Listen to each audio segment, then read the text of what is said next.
because the opportunities are vast. We have a crucial moment on which to engage in that study right now. I'm your host, McFarlane. Welcome to Unfiltered. Let's get started.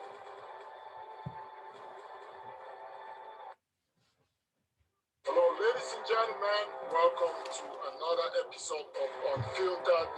I'm your host, Chaps McFarlane. As much as we share each other's perspectives, we have the opportunity to learn from one another. Our stories are powerful and needed for the world.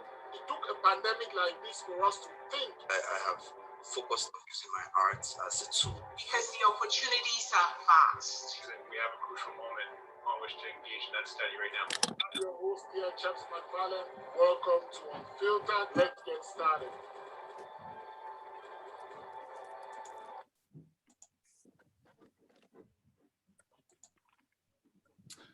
Hello, everybody. Welcome. This is a lovely day. Thank you for joining us. This is Unfiltered.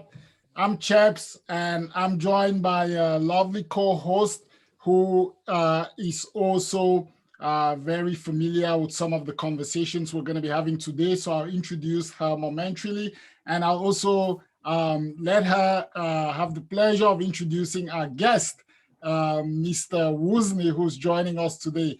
But I wanted to thank you all. I know there's a lot going on today. There's the Euro finals. It's a nice, beautiful Sunday. So there's a lot of things to keep you outside. But if you're joining us to be a part of this wonderful conversation, then we are happy to have you because it is an essential conversation for our community. So thank you all, to our guest, to my co-host, and to one of our friends who's going to be joining. Also, she has something to contribute and also a question. So she will be joining us later in the program. Thank you all. Lisa, you're very welcome. And so I'm going to go ahead and introduce Lisa to you. I'm sure for those of you who have been following this show, you know Lisa very well. She's been on here before in a prior episode that we did on bad bosses. But I just wanted to let you know, Lisa Cameron is a labor activist and organizer here in Nova Scotia and in Canada in general, I would say. And she is with the Halifax Workers Action Center, and she is the creator of mybadboss.ca, a platform for workers to talk about their experiences or share their experiences with bad bosses and to discuss workplace abuse. So it's all fitting. Lisa, thank you for joining us, and thank you for co-hosting with me. Thank you so much for having me on the show again. Today, I'm very excited. We are joined by Paul Wozney, president of the Nova Scotia Teachers Union. Paul, did I pronounce your last name correctly? It's Wozney, but you got it more right than most people do. So congrats on that. Welcome, Paul. Paul, I understand that you used to be a teacher at Charles P. Allen High School in Bedford. And just maybe to start, could you tell us what made you want to become a teacher? Yeah, when I was in high school, I weighed going into medicine or going into teaching. I knew that I wanted to enter a career path that would, help me help other people. And there were a couple of pathways to do that. At the time, I also knew that I wanted to have a family, or raising kids was important to me. And it seemed at the time that I could be done university and engaged in my career more quickly if I was a teacher than a doctor. And if I knew then what I knew now, I may have gone the medical doctor route. But, nonetheless, it's been a treat for me. I've worked in public schools in Montreal and across HRM. It's 2021, so this is year 23 of my teaching career since I graduated from with my teaching degree at McGill University in 1998, and it's been a really rewarding career. I think one of the things, as a high school teacher, really passionate about young people. I think young people constantly kind of get the grown-ups in society are always kind of looking down their noses at the young people, kind of shaking their head and tut-tutting the young people like they're the problem in society. But every day in my classroom, I meet youth, and I think to myself, man, am I going to be glad to walk into the doctor's office 15 years from now and see you across the desk? I feel really confident that you're going to grow up and make a difference in the world. And so many kids, and not just in that respect, but people involved in arts. I have a former student who's my go-to plumber and tradesperson. Has his own business now, and I can't imagine doing work with anybody else. So working with youth is a real privilege. It's an opportunity to help young people discover what their passions are and are not. Sometimes teaching a subject that kids may not be super passionate about, that can sound daunting to people. Why would you want to do it? But I think it's important that kids know that it's okay, that they're not in love with every subject at school. As adults, there are parts of my life that I have to do, and then there are parts of my life that I love to do. Now, I'm sure there are people out there who enjoy doing their income tax. I am not one of those people. But most of us, we have to be able to do our income tax competently so we don't get fined or go to jail. But that's not a burning passion for most of us. And in school, there's this sort of stick, if you will, for kids. They have to do well at things that maybe they're not naturally inclined to do or don't find joy in. And I think giving kids space to do the best that they can in areas where maybe it's not an area of strength or an area of passion. As much as I want to feed the passion, my teachables generally are English, and I teach them technology courses. Some kids love that stuff, and it's a treat to work with them and help them find their passion in those regards. But it's also important to let other kids know that, if that's not their thing, do it well enough so that it doesn't become a barrier to you pursuing the passions that you do have. And that's, I guess that's kind of what I love about teaching, working with kids every day, helping them discover what matters to them, helping them chart the pathway forward and understand how the part that I'm involved with plays a role in as a stepping stone to getting where they want to go in life. It's a really exciting and challenging but rewarding career. Wow, very well said. And Paul, I want to appreciate you personally because you take the time to make yourself available for ordinary discussions, which is what I'll call this.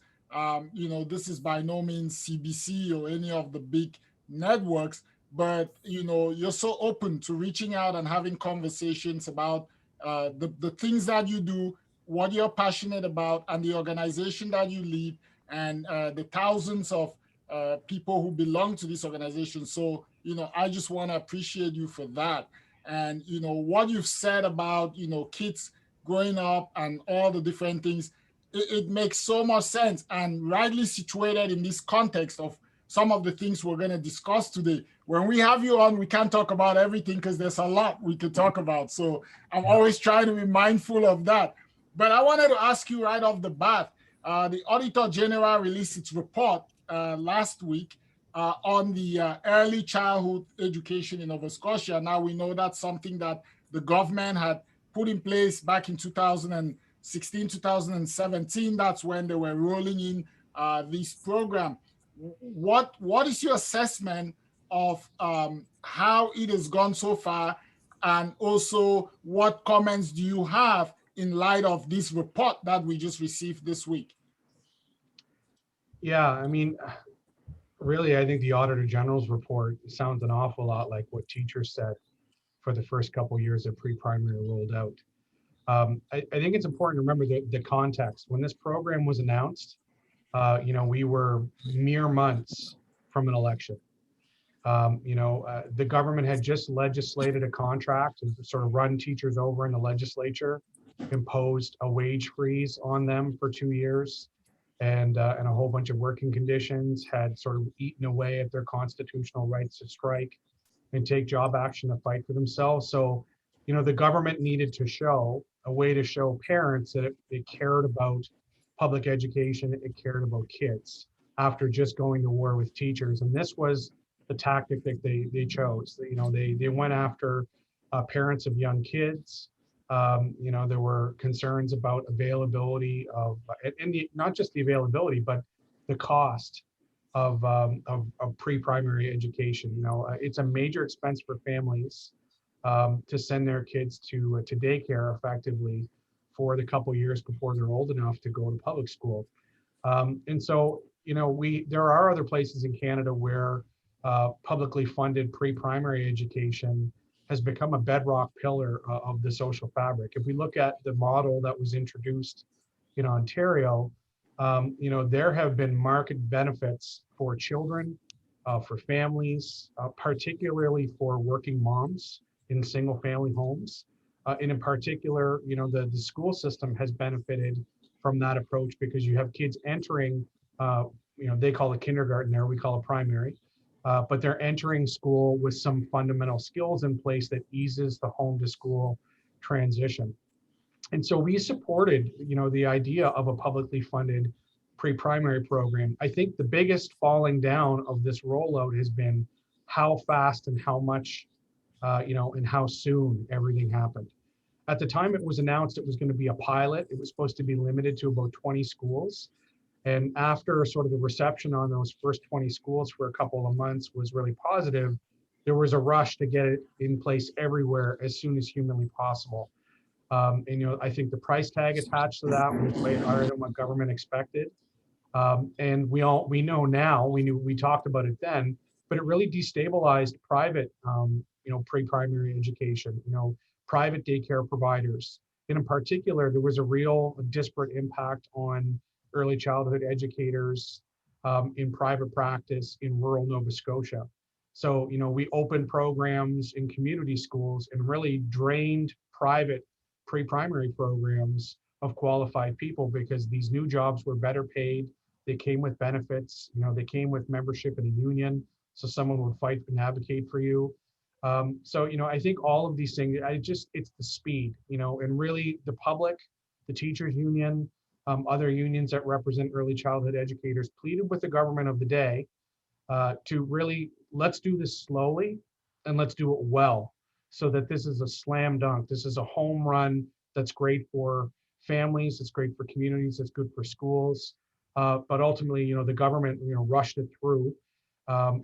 Inside of 3 years, we have pre-primary right across the province, and the government will say that's a real plus, but it's created tremendous pressures within the school system. We have many schools that operationally moving pre-primary into these buildings has compromised or limited the kind of learning that can happen in public schools. So we've seen schools lose their libraries. And those libraries often aren't just for library borrowing books and reading support. Often they're common spaces for extracurricular activities and other kinds of learning. We've seen spaces used for physical activity taken up. We've seen schools lose chunks of their playground. Kids in pre-primary programs aren't allowed outside at the same times as kids in P to 6. And so there's, you kind of have a segregated schoolyard, so to speak, so that the littlest kids in the building don't get run over by the big kids in the building.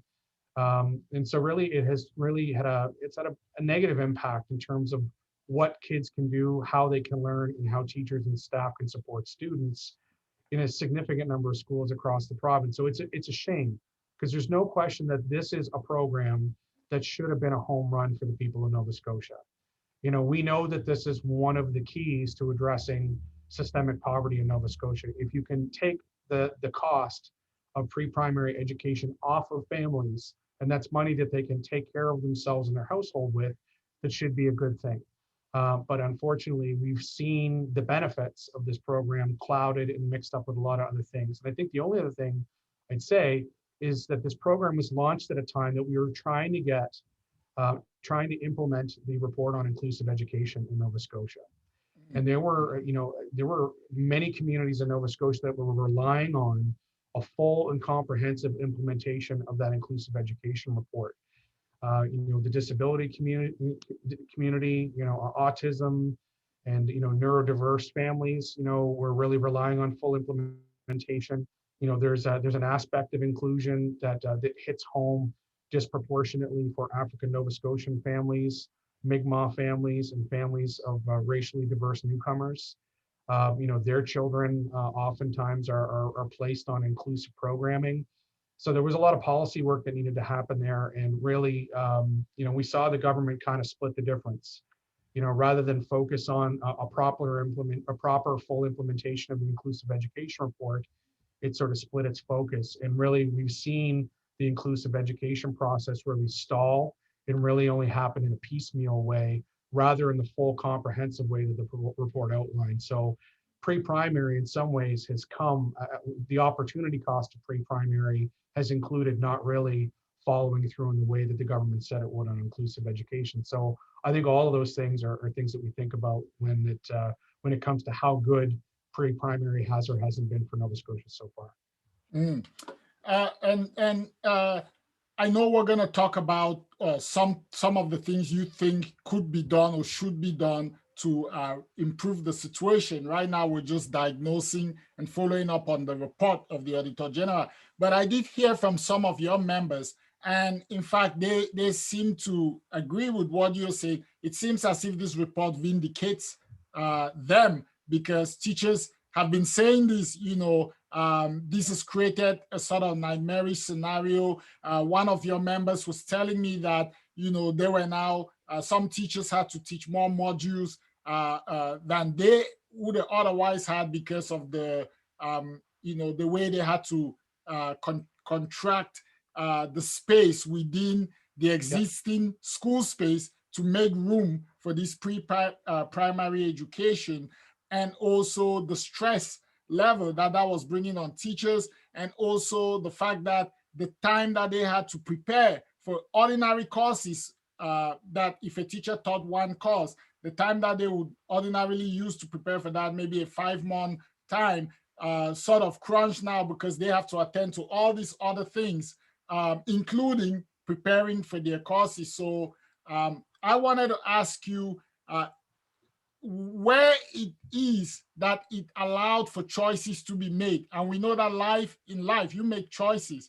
Do you think the government, in this case, made the right choice despite the problems that persist? Or do you think that it could have been done altogether differently? Yeah, I think the issue with the rollout was pace. It was, again, it's how quickly and how widely it was rolled out. You would like to, I think the Auditor General did a really good job of identifying the kind of system level review and prep that you need to do before you install arguably a new pillar of social infrastructure. If you're going to launch a program that's intended to reach all Nova Scotians in every community, you need to have a comprehensive understanding of the sort of the landscape that you want to install this program in, and how that program overlaps and interconnects with other systems.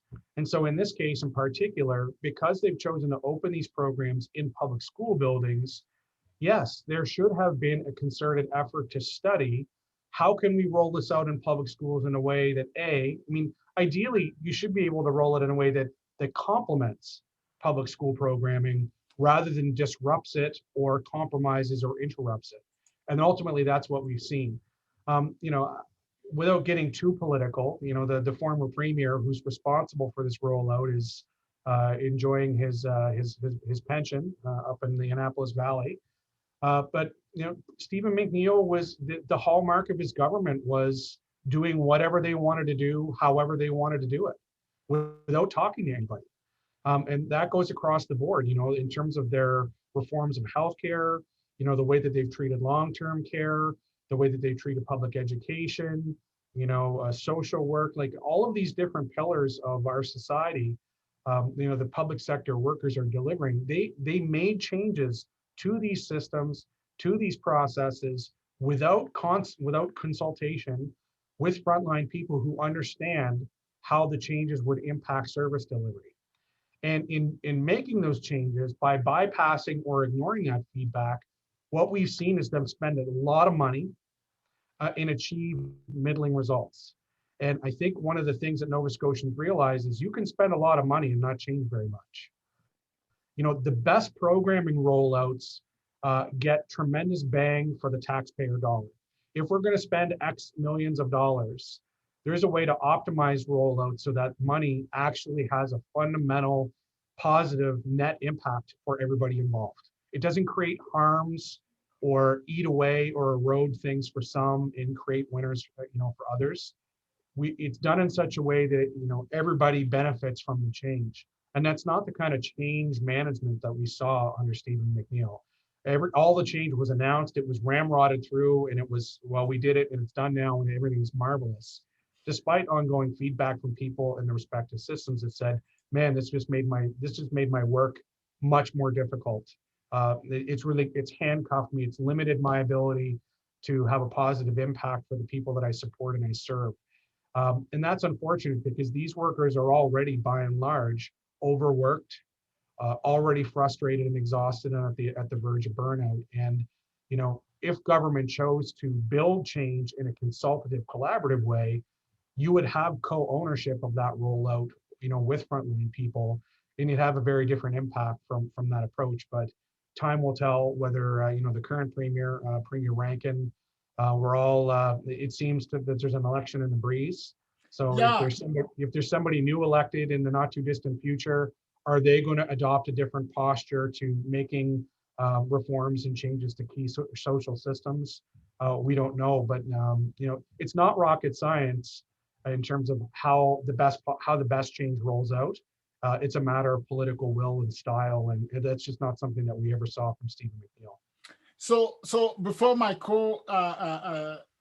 host jumps in, I just wanted to follow up talking about there's a new government in place now, and what's your view or your experience in terms of how are they consulting with you and the stakeholders that are needed to ensure now, in light of this this Auditor General's report, I'm sure that there's going to be some pressures on the government to do more, or as teachers' voices are validated through this report. Is there that consultation you're talking about? Have you seen any of that or any indication that it's going to be different?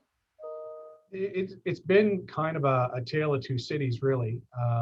Early after being selected as premier by the Nova Scotia Liberal Party, I worked really hard for 3.5 years to have a sit down with the former Premier McNeil to reset the relationship between teachers and government. Now that elected school boards are gone, really the two most important sort of system leaders, are the teachers union and the government. Parents don't have a formal role in public education anymore. And if the relationship between teachers and government is dysfunctional, then you've got a problem, because you've got opponents at the top of a system that everybody relies on to support students and community, and that's not healthy. So I worked really hard. The premier didn't have very many good things to say about teachers, but we tried to sit down with him.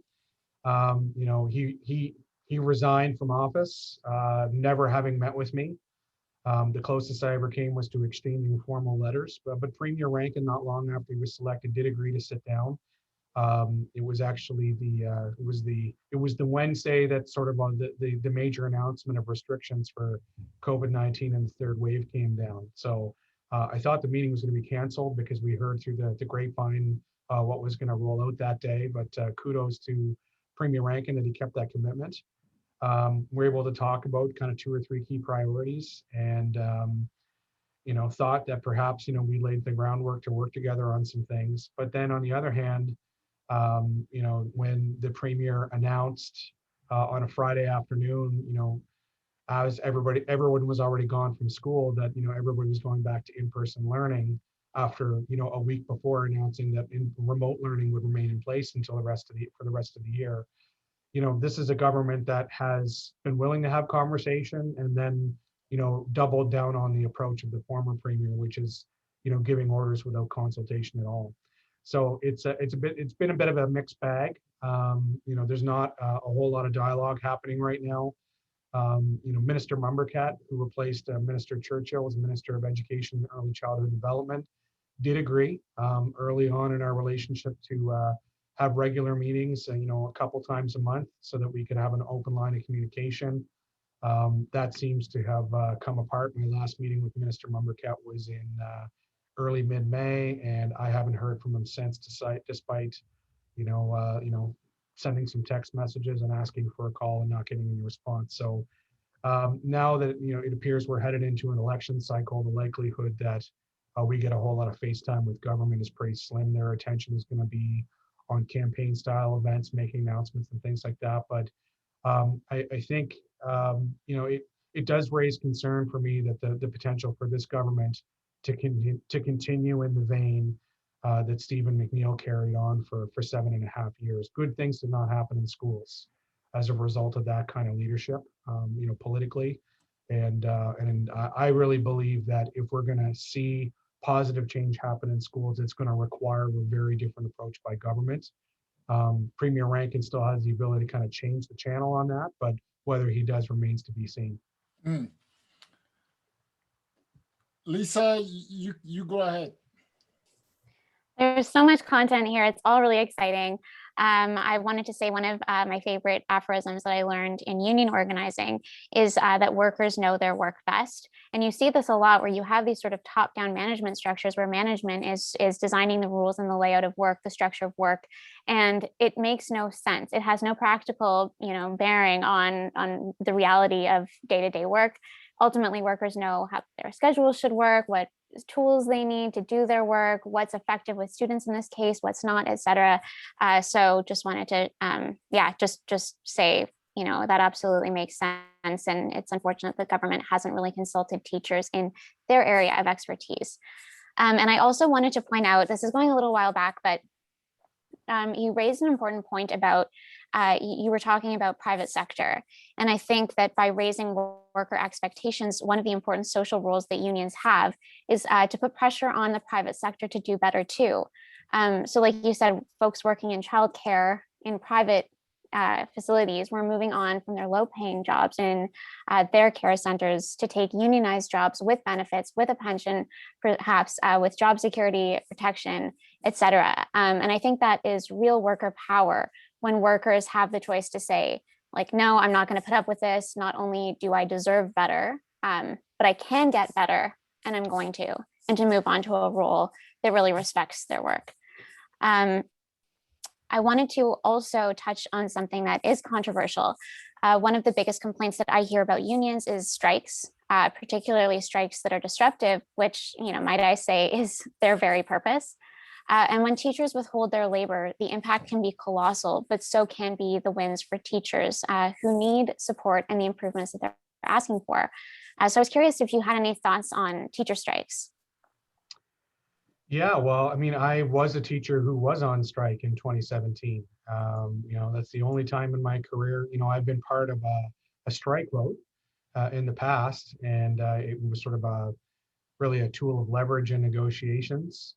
In all the other instances where there was a strike vote that supported job action, as a member of the Nova Scotia Teachers Union, government and union ultimately found a way to get a deal done without a job action needing to be taken. And that's kind of, one of the, just because you have a strike vote doesn't necessarily mean there's going to be a strike. It creates an added layer of pressure. But, I think one of the things that changed here in Nova Scotia, because of the timing of teacher job action and the way that the government used legislation and they used the legislature, multiple pieces of legislation came forward, and because of teacher job action, they were able to participate in the legislative process through law amendments here in Nova Scotia. And that 2017 couple days of testimony about Bill 75, where teachers poured their heart out on camera and basically freely wept in front of the province and said, we're dying here. You're throwing us a concrete block when we need a lifesaver. We're struggling. Our kids are struggling, and we're struggling to help our kids. Why are you doing this to us? And I think one of the, teachers being on strike in Nova Scotia, it was the first time it happened in over 120 years. I think there's this notion, that unions in Nova Scotia are super militant and cost the economy a lot of money. That's just fake news when it comes to teachers in Nova Scotia. Teachers in government have had a, not always smooth, but a very respectful, collaborative ability to reach fair collective agreements, in the sense that Teachers have been happy to ratify them, and governments have been willing to agree to them. They've been sustainable. They support the teaching profession to attract highly qualified teachers in every part of our province. There are jurisdictions in Canada where it's exceedingly, we go across the border to New Brunswick, there are rural pockets in New Brunswick where you have people who have no teaching degree.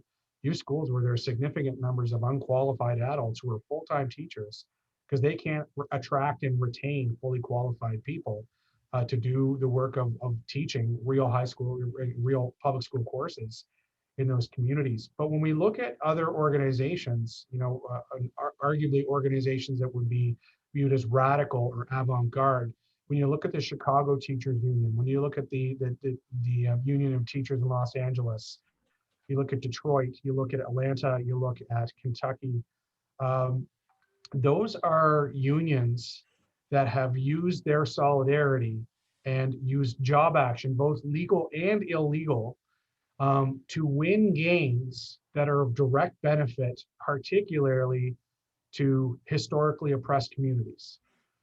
So the Chicago Teachers Union is probably the most notable example to focus on, but the same is true to a varying degree. Teachers in Chicago, when they get ready to bargain collectively, they include a community presence on their bargaining team, so that the Black and the brown families in vast swaths of Chicago have a formal voice in collective agreements that are worth billions of dollars. So that in the last round of bargaining, the Chicago Teachers Union won language that put full-time social workers and full-time school nurses in every public school in Chicago. We used to have those things here in Nova Scotia, and we kind of have variations of the theme, but it seems weird that teachers would fight for other people who are not teachers to have full-time jobs. Why would teachers fight for social workers and nurses to have jobs in schools? And the answer to that is having those qualified people in schools simplifies and unburdens the work of teachers. It lets teachers do more of what they do best and have a greater impact. When I as a teacher can take being a nurse or a social worker off my plate, and I can focus on the job of teaching, I can be a better teacher. My students have a higher quality of learning in my classroom. And that's what we're seeing sort of trend, globally when it comes to teacher job action. Teachers aren't just concerned anymore about my salary, my benefits. Teachers don't bargain on pension here in Nova Scotia, but in some places they do. Teachers now are also bargaining for workplace conditions that have direct bearing on student well-being, access to resources in schools like social workers, nurses, doctors, and things like that. So teacher job action is kind of at the leading edge of unionism in North America, in that it is engaging with community. It is helping to raise the bar. We all recognize we talk about education as the great equalizer. And under the right conditions, it can be. But when you have systems that create winners and losers, unless those supports live in the collective agreements of teachers, it's a matter of political will. So one political leader might say, all right, everyone's going to have a nurse and a social worker. When that government changes, the next leader comes in and says, well, we're not going to do that anymore. And with a stroke of a pen, those supports can be gone. When those supports live in the context of a teacher's collective agreement, it's grievable. The employer is bound. Government has to budget to fund those things, and it becomes sustainable and sustained over time. And so I would say when it comes to teacher job action, I know lots of people are not keen to sort of have disruptions to their family life, but the Chicago Teachers Union has a remarkable level of support from the community. The community knows that if teachers are going on strike, teachers are going on strike not just for teachers, but for their kids and for them. They're raising the bar for everybody in those communities. And we're seeing more and more teachers are fighting for that kind of language, even here in Canada.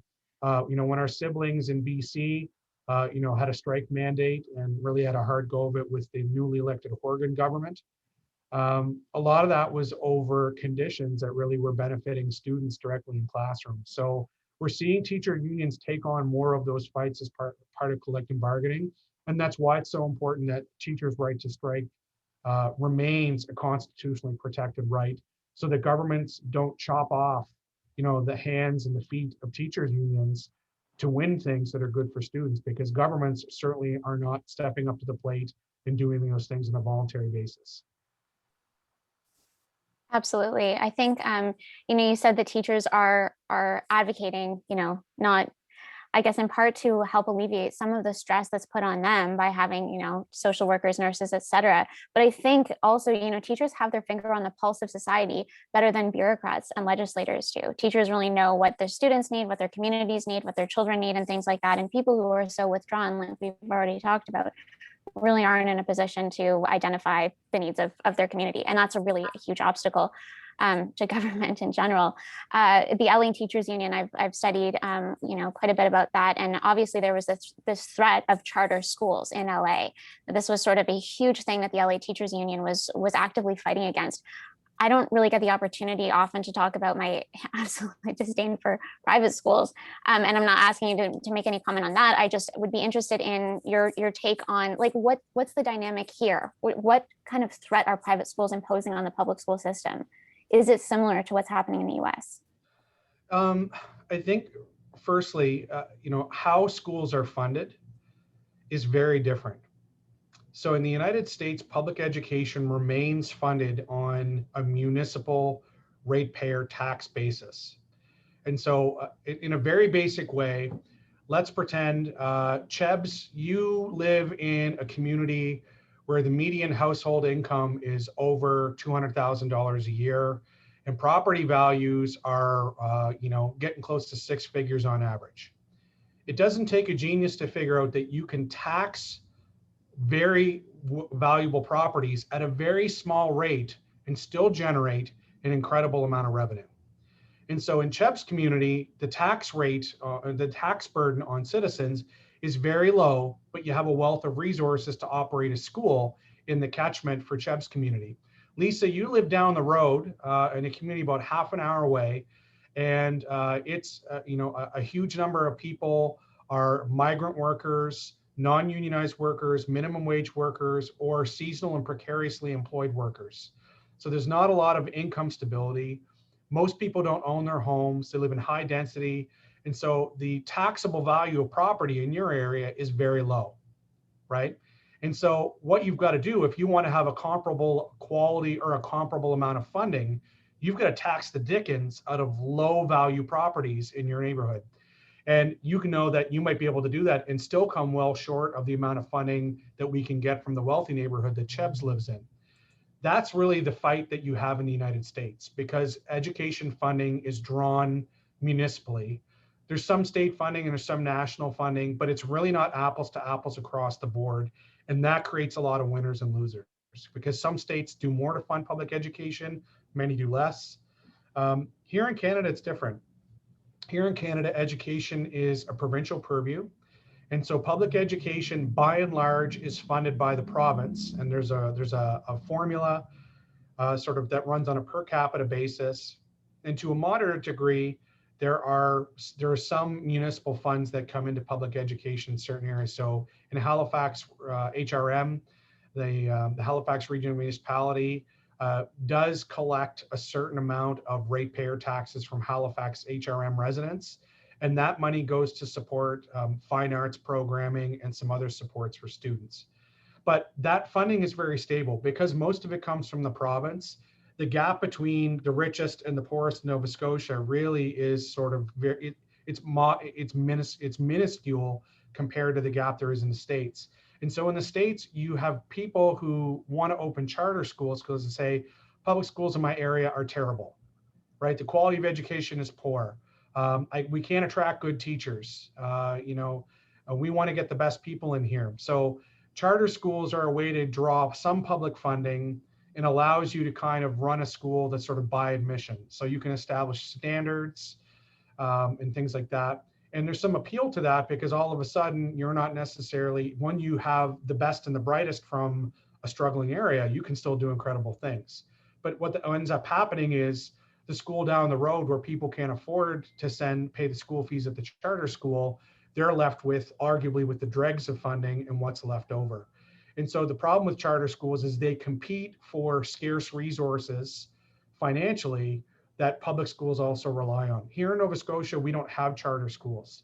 we do have, a notorious talking head that champions for quote unquote school choice here in Nova Scotia. And really that's advocating for governments to give all parents a voucher that they can spend. So if you want to spend it at a private school, spend it at a private school. If you want to send your kid to a public school, it covers all your costs. You don't have to pay anything out of pocket. But what that does is it allows public money to leave the public system and go into private schools. And we're deeply opposed to a voucher system. We're deeply opposed to charter schools. We don't necessarily have a problem with private schools existing so long as public schools private schools are not subsidized by public dollars. We believe publicly funded education deserves public funding. If you want to pay whatever the going rate is to send your kid to whatever private school and you can afford to do it, fill your boots. But all of our children deserve a world-class education. And as soon as we get into slicing up one pie, public funding for education is not growing leaps and bounds year over year. Taking the same amount of money and spreading it over multiple systems really amplifies the problem that we have with, in terms of socioeconomics. We have a disproportionate number of Nova Scotians who rely on minimum wage employment. We have a generational problem with, the school system underperforming when it comes to supporting African, Nova Scotian, Indigenous, and racially diverse newcomer learners. We don't support, learners that rely on inclusive education. We need every dollar we can in our public school system so we can do a better job at those things. As soon as you start to take money from the public education system, it compromises our ability to do better in those respects.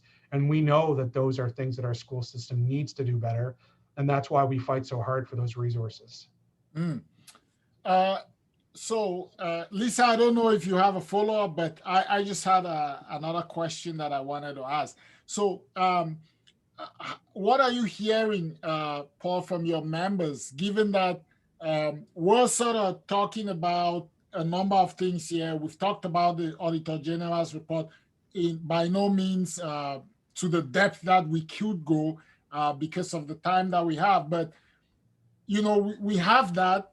We've gone through a pandemic which posed different sets of challenges to teachers, to your organization, to the government.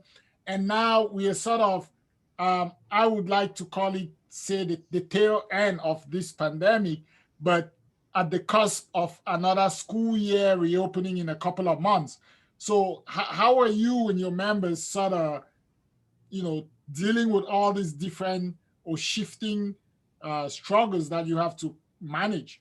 And are they feeling more optimistic with the pandemic sort of, coming down towards a close, and, how what's going on? Yeah, right now, teachers and students and families are, they're living their best summer life trying to charge the batteries after a school year that was exhausting and taxing like none we've ever had before. People are burnt out. They are done. Put a fork in them, so to speak. The goose is cooked. They just want to unplug. They want to rest. They want to relax. This year has challenged us like no other. At the same time, I think everybody is grateful that our case numbers have gone down. They remain low. I don't think we have a ton of tourism happening at the moment, but I think the farther we go in the summer and sort of the safer as numbers stay low, I think we'll see more people come to Nova Scotia. The one thing that we are concerned about is we know from the third wave, we saw a major component, a major number of infections were kids 18 and younger. And that occurred at a time that kids 18 to 12 were only, like, the announcement that they would be eligible to be vaccinated had been made. So kids weren't actually vaccinated yet. That was on the horizon. So kids 18 and under hadn't yet been vaccinated. So for that 3 weeks that we were in school, a lot of the new cases that occurred were in public schools, and alarmingly, most of them were in elementary schools. And the problem that we have is in the fall, The only age group in the province that can't be safely and widely vaccinated are kids 12 and under. And so it begs the question, are we going to send kids back to class under an identical set of conditions that we had last year? So, let's play the what if game. What if we send kids back to classes where we don't do anything about ventilation? The government inspected ventilation, but they certainly didn't improve ventilation in schools in Nova Scotia. They definitely didn't install in-room air filtration equipment, even though it was available. There were lots of suppliers that could have mobilized it. They didn't do that.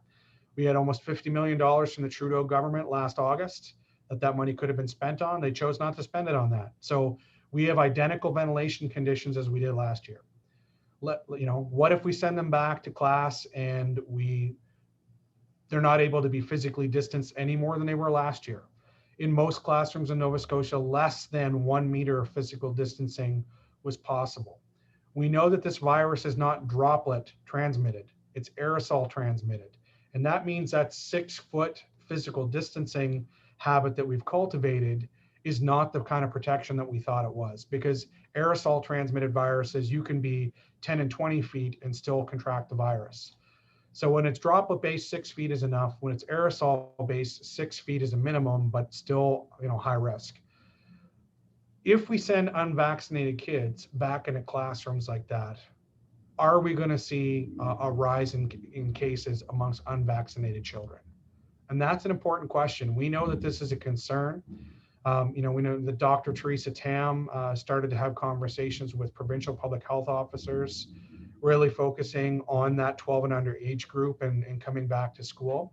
So there is a push. We do recognize that it's healthy and desirable for kids to be in classrooms that are safe and sustainable. We would argue we don't know whether classrooms are set up to be safe and sustainable. And that's really the question that we have heading into September. When I last spoke to Minister Mumbercat in May, I told him, I know we're going to have to get the end of the year squared away. That's a lot of work. But once that happens, we need to get down to business and start talking about school reopening. And I haven't heard anything from the minister. There are no formal conversations between the Nova Scotia Teachers Union and the government on a reopening plan. And we know the stress and the anxiety that was created last year when the government waited until the beginning of the second week of August to talk to students and families and staff about what school was going to look like. And there was a ton of stress. Families simply can't jerk the wheel on 3 weeks notice and be able to have emergency preparations made on hand. So that's, in as much as we're trying to rest up this summer, that's very much on our minds, because we know how hard it was when we had to lock things down and, families had to be at home with their kids that couldn't be left at home. Those kids 12 and under, they can't stay at home by themselves. They need a grown up in the house. And we know that those families were the hardest hit when public health measures called on schools to be closed to in-person learning. So we need to organize schools in such a way, at least for the short term, to make sure that those kids can be in class even when positive cases are identified in their schools. We've seen jurisdictions around the world make sure that students are fully distanced. They've installed ventilation and air safety equipment. They've mitigated as much of the risk as they can. And really what happens is when positive cases are found in schools, they don't explode and you don't have to close schools.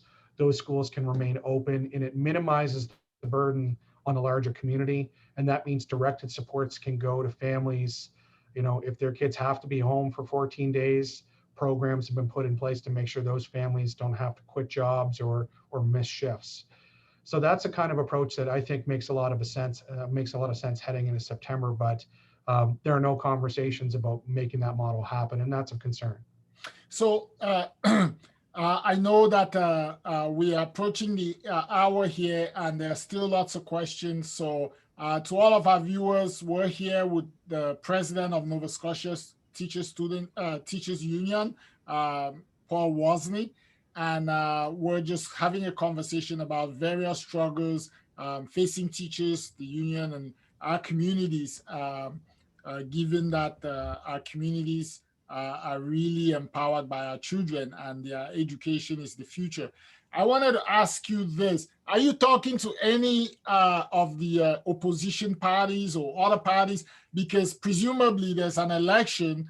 I mean, you know, I'm not a pundit or anything like that, but presumably there could be a change in government. So have you been approached by any of the other people who are vying to take over government to say, perhaps, here's what we're going to do different if this happens, or just to, you know, maybe have those conversations so that they can challenge the government in place? Yeah, the opposition parties, you know, I stay in fairly constant contact with the critic for the Nova Scotia Progressive Conservative Party, Tim Hallman. Tim happens to be a former teaching colleague of mine. We worked at Prince Andrew High together for a year. So, you know, we kind of have that personal relationship. So I speak with Tim off and on. And then also the, you know, the education critic for the Nova Scotia New Democratic Party, Claudia Chender, is someone that I have some pretty regular conversation on or with. You know, and I think I've had enough conversation with them, with both of them.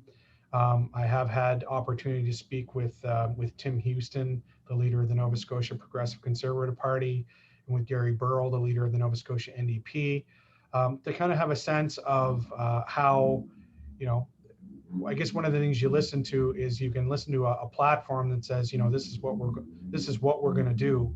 But I would have to say one of my interests is, how are you going to lead? It's not just what are you going to do, how are you going to achieve those changes?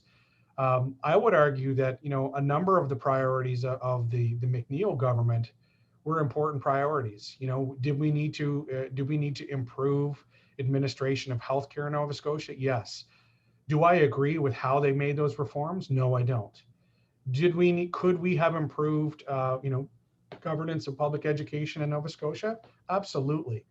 Do I agree with ultimately how they reformed and made unilateral changes? No, I don't.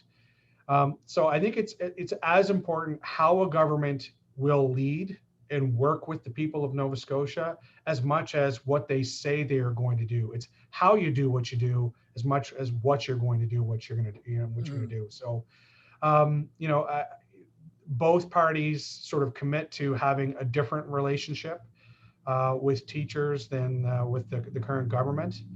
They both recognize that dialogue and ongoing consultation and conversation is key if we're going to move a positive change and growth in public education forward. So those are kind of the broad strokes. I have had the Progressive Conservative Party has had some of its policy development people reach out to myself and the Nova Scotia Teachers Union for some of our thoughts on things that they're thinking about. So there's a fair amount of dialogue there. The only interaction I've had with the Liberal Party in my time, I did appear before at a Liberal caucus meeting in my first year as president to try to build a bridge of conversation with Liberal MLAs. And then I was able to have that meeting with Premier Rankin. I mentioned earlier that was pretty broad strokes though. Whether or not they will seek out conversation with us once a campaign is announced, or if a campaign is announced, that remains to be seen. Certainly important to know that, you know, all the other parties are certainly having those conversations, because the education, as we said, is the future of our children, our communities, and of this province and this country as well. I'm just wondering, Lisa, if you can ask some further questions, but I just wanted to alert our friend, Ms. Bernadette Hamilton, who's on, you know, and, you know, she may very well just turn her camera on if she has questions, or she may not have any question, but I just wanted to let her know that if she has any questions or if she has some comments, she can very well come on to make those. Welcome. Thank you, Chebs. And if I had known you were wearing that style, I would have put my Ubuntu knots in also. we could have been twinning. I know you would have. You got some fashion. I know that for sure. Anyway, I see it's almost the end of your hour. I have tons of, we could talk for another hour on these issues. They are so passionate. And thank you, Paul, for your contribution. We've had several conversations over education. And the only two things that I will comment as an African Nova Scotian is that the 4+ program that was in place 20+ years ago was a positive thing that worked well. If the government would have stuck with that and implemented that through many of the school systems instead of this pre-primary that they're doing now, I think they would have seen lots of success instead of demolishing what was working, especially in the African Nova Scotian community, when they had the 5 schools project, which they had, Joseph Nelson Winder, St. Joseph's A. McKay, St. Pat's Alexandria when it was in existence, Rocking Stone, and Joe Howe. Those were examples of how a good 4+ program worked, because it was education. I know playtime is important and social time is important, but it was so much more than what, as Paul said, they put this together so fast, they really didn't think about it, and they didn't include the people that are going to use it and the people that are going to present it. So again, much fault in that. The other thing, I'm a previous school board member, so I totally disagree with what had happened there with the Edith Lee and Clem Marshall report. Like, that was totally, you do not bring outsiders into our community and tell us how to run our school system. And that's what happened. And they gave the decision that school boards were not used. Yes, there were issues. We had issues when I was on the school board. We had to go down to one-man show for a minute and then we came back. But you didn't give the community, the system, the province, people a chance to weigh in as to what would be best. Because right now, parents have no voice, just like Paul said. So there's no accountability to superintendents. There's no accountability to the education system. There's no accountability to the Department of Education because nobody goes to them. As Paul said, he can't get, now imagine if the president of the NSTU can't get through, how am I as a parent going to get through to somebody? The team that they put in place of the school board, I don't even think anybody knows who they are, if they exist, what they're doing. When I talk to parents, nobody knows how to contact anybody. So it's a lost voice for the parents, and the parents are the voice that should matter during all this time. We know for the last 10, 15 years, the individual program planning process, 60% of African Nova Scotians and underrepresented people are on that. Why? Because we're not paying enough attention to the education system and what is needed. Those are my top 3. There's so much more. I love your show. I love what you're doing. These conversations need to take place much more. And thank you to Paul and Lisa for all their research and what they have contributed. But we have lots of work to do, and we need to do this together with parents and with the teachers in mind, because they are the ones that groom our children for the future. I'm married to an educator, was in the system 35 years. I think I have a little bit of knowledge behind that, being on the school board for 6 years, being a parent for 25 years, being on school advisory councils, being on PTAs, being the safe arrival mom at schools. Like, I've done every position in the school system, and I did it before the love of our children and the love of education. And we have so many parents that do that, but we don't get our true involvement because we're not allowed. We're not seen as valuable input to the system, whereas we're the ones that can really pave the way for the way education system should be run. As you said, the politicians, most of them are so far removed from what's needed. They're making decisions as bureaucrats, not as human beings that is going to be best for the school system and for the children. And especially our teachers who are taxed to the max. They went in to teach our children, not to be, as Paul said, social workers, nurses, first aid care workers, teen health, suicidal, everything that they do is 100% outside of their scope, but they do it with the love and the valor because they believe in what they went to school for and to teach our children. So my hat's off to all educators in the school system, all support workers, janitors, administrative assistants. They are the key to our children in education. So thank you, thank you, thank you. I know for my community, all African Nova Scotians and beyond, every parent, I'm sure, is pleased with what happens in the system. And we are behind the teachers 100%. When the strike takes place, they had a lot of community and family support the last time. And whatever goes on, they know that the parents will support them because we know they're doing what's best for our students. So thank you. Lisa, go ahead. And please don't leave yet because I got to say something about your work. Okay. Oh, I don't want to cut anyone off. I do have a final question, if now is a good time before we wrap up. You spoke, Paul, about your students very highly, and I love that. As people, you spoke about them as people with influence, with their own opinions, and with value. And so I ask my final question as a former high school student who struggled with a few teachers. Obviously, unions create structure to relationships that are innately imbalanced, and in this case, employer and worker. And I'm curious to know, what about students? Among teachers who were good, I did have a couple of teachers who were really, in my opinion, abusive of the power that they held over their students. And students in those relationships, I would say, were very vulnerable.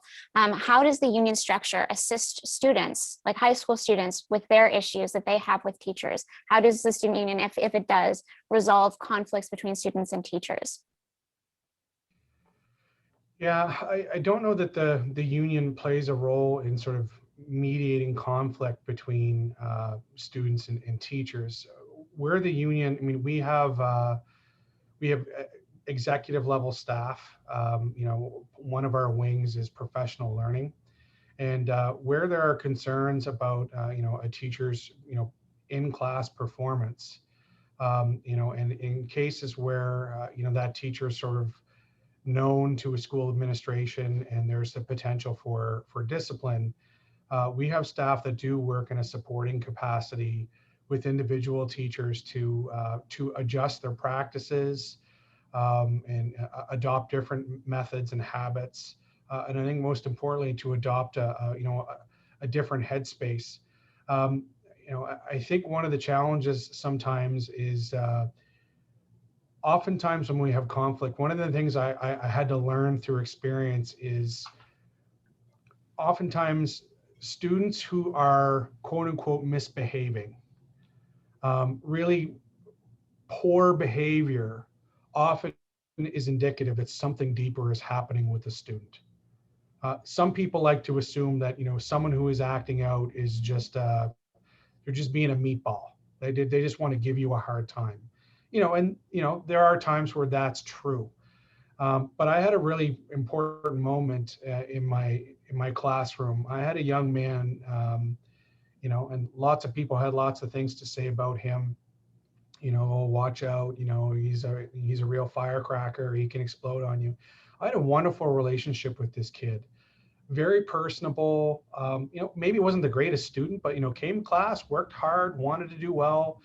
We had a really solid, wonderful relationship, got to know him. He was into music, was producing his own music, his own beats, performed in and around Metro, was sort of really known to other kids his age. And he came to class one day and he just kind of like blew a tire. Like he just came apart, came unglued, and he, really directed his anger toward me. And I was kind of taken aback. And in the moment, it's hard not to take that personal. But I just thought to myself, like, something's off. Like, this is not this kid. This kid has been in my class for 4 months. For them to behave like this is completely it's out of the blue. So rather than, I called my vice principal and said, you need to try and find so-and-so before they have a problematic interaction with somebody else. But like, something's going on. Can you just kind of talk them off the ledge and see what's going on? I don't want discipline. I don't want anybody suspended. I'm concerned about this kid. And I think, having that perspective helps teachers at times perceive problematic behavior differently or work through it in a constructive relational way. I offer that story because I think sometimes it's hard for students to see, as a grown adult, there are lots, I just assume teachers just lived at the school. Like they had a couch somewhere and they slept over. They didn't have families. They lived in a closet. And we can laugh about that, but how many adults, have that perception of teachers? Like they're not real people. They just live at the school. And I think because of that, I think sometimes kids forget that adults are grown-ups with complicated lives too. And sometimes a teacher who is suddenly, they were really kind and understanding, and now they're pretty hardcore. They're short, or they're brief with me, or they've embarrassed me in front of people when they would have talked about me in private. Like, what gives? All the kid knows is they feel humiliated. And I think sometimes when you're a parent, I say this as a dad, I've got 3 kids in public school. There have been very rare occasions where my kids have come home and said, hey, this happened with me. I don't immediately jump to the conclusion that the teacher is a dictator who needs to be straightened away. I know from personal experience that, teachers' families come apart. Teachers' kids get sick. Teachers' moms and dads and elderly family members require care and are, or pass away. They experience abuse and addiction and neglect. And that can have a profound impact. Like, we know trauma hits us all hard, But it can be hard when you're a teacher and you're experiencing trauma and you're not your best self. And that can be used really to drive teachers out of the profession, when really what they need is they need somebody to care about them from a supervisory leadership perspective and help them be the best they can be. And sometimes that means taking stress leave so that someone who's not in a state can be the support that kids need to be. And the union tries to, we've negotiated benefits in our collective agreements so teachers have those levers when they need them. But I guess the best thing that you can do is, if a student is experiencing a contentious relationship with a teacher, it can be hard. It can be hard to go to that teacher and say, I am having a hard time. I don't know why we don't get along. I feel this way, or I feel like you don't treat me like other students. That's a hard conversation to have because a teacher does have power and influence. So I think, a school counselor, talking to a trusted adult in your life that can have a conversation, maybe that's about making the relationship better as opposed to wanting to see the teacher fired.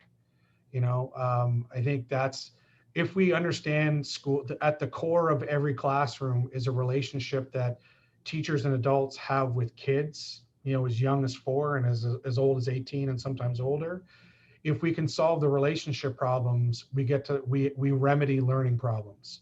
We create the safe environment that the kids need. And also it's lost on people. Teachers need safe, supportive classrooms for them to be their best too. And the interplay of how kids have power, kids can make it hard for teachers to teach.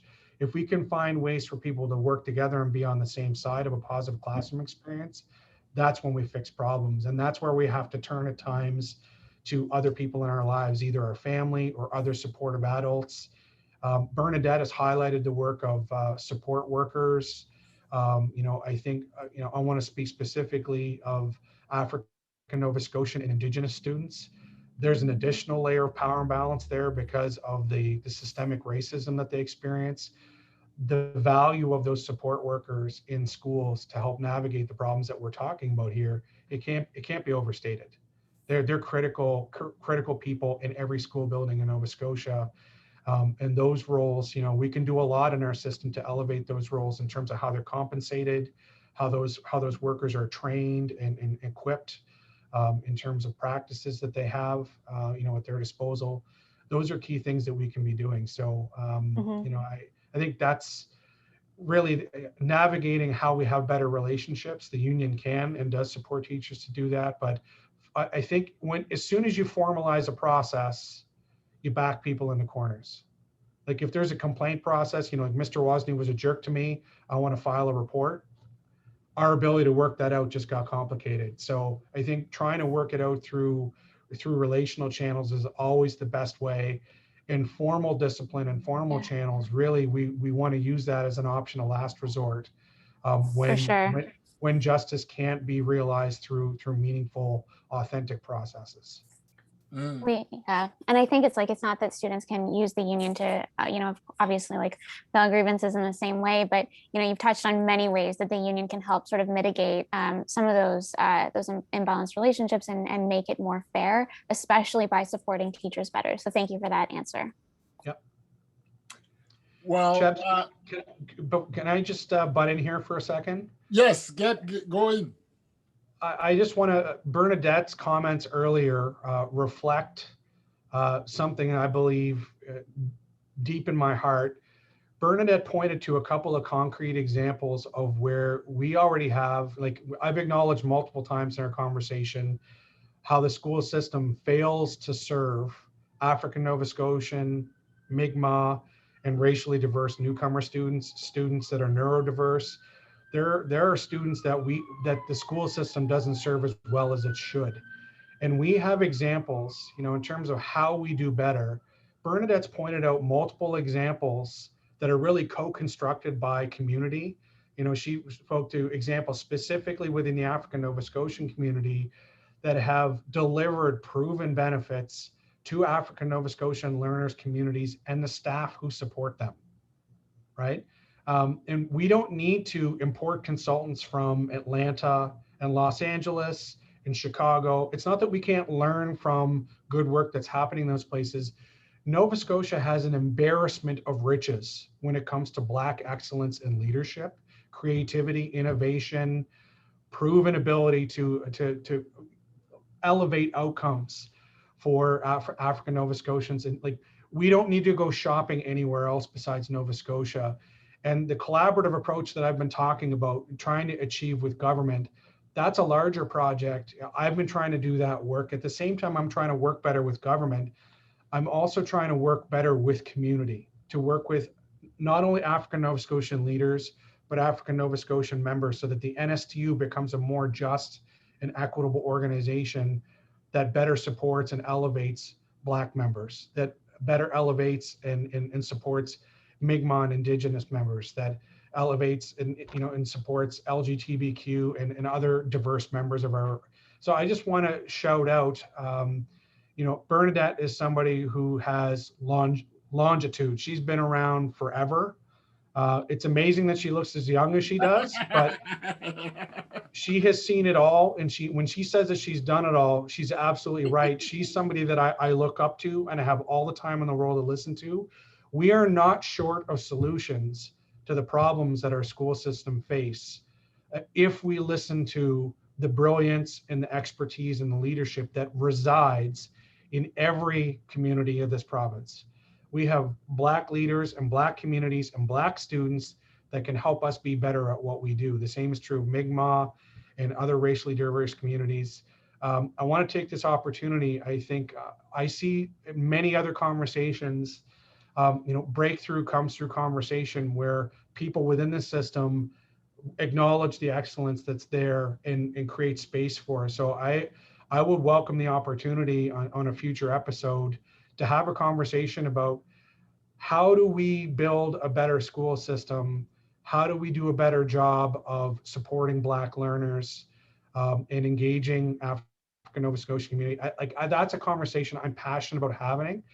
There aren't a lot of spaces to have that conversation, and your show is one of the things I appreciate about coming on here, is we can go places that typically are not open for conversation in other settings. So just maybe to inspire you for, I guess I'm asking to come back at a future time.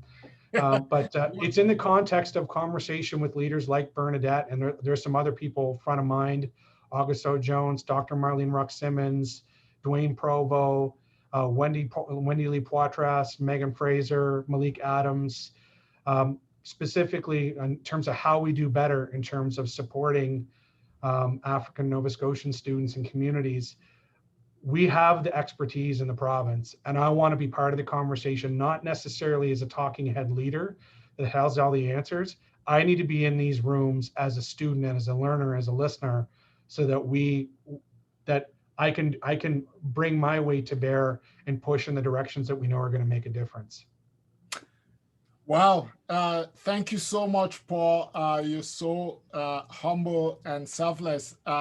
So you will come back on because that's the whole point of this platform, is to allow us to have conversations that perhaps other avenues where conversations happen don't go that far or allow for certain kinds of conversations to happen. So thank you so much. And Bernadette, I just wanted to thank you so much. Your presence has enriched this conversation, but I wanted to say that Bernadette is a powerful house in our community, and you've just said a bunch about that, Paul. From mentoring and helping people who are trying to start businesses, entrepreneurs, to contributions in culture and education. It's Bernadette at one point did co-host a cultural event. So she's a powerhouse, and I would very much like for us to come back and bring in some of those members to have this conversation about how we make the school system, the education in the province better serving to all of our different communities. So thank you so much. Yeah. Thank you for the opportunity. All right. It is, 1:15 the hour. There's a lot more conversation to be had, but we wouldn't do you good if we had all of it in one day. So we will save some for later. Great. Thank you, Paul, for your comments. Thank you, Chebs and Lisa. Excellent opportunity. My pleasure to serve. All right. Thank you. Lisa, Thank you so much. Thank Thank you. you It so was much, lovely meeting Lisa. both of you. Nice to see you, Yes. Chebs. All right. That is our show for today, ladies and gentlemen, and everybody who's tuned in. Please share this video when we have the YouTube version up. It's an important conversation, and it's important that people listen to it. But more importantly, follow and try to be part of subsequent conversations, because we all enrich each other when we do this. So thank you all so much, and have a lovely evening. Now we got to go check out what's happening with the euro. Thank you so much. Stay Okay. safe, everybody. Bye. Bye. Bye-bye.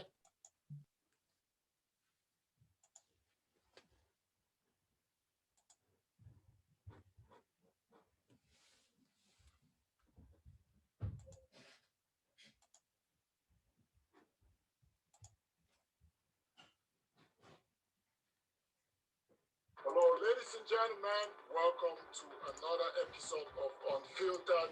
I'm your host, Chubbs McFarlane. I have focused on using my art as a tool. But there's another part of power, and that's knowledge. It took a pandemic like this for us to think. The opportunities are vast.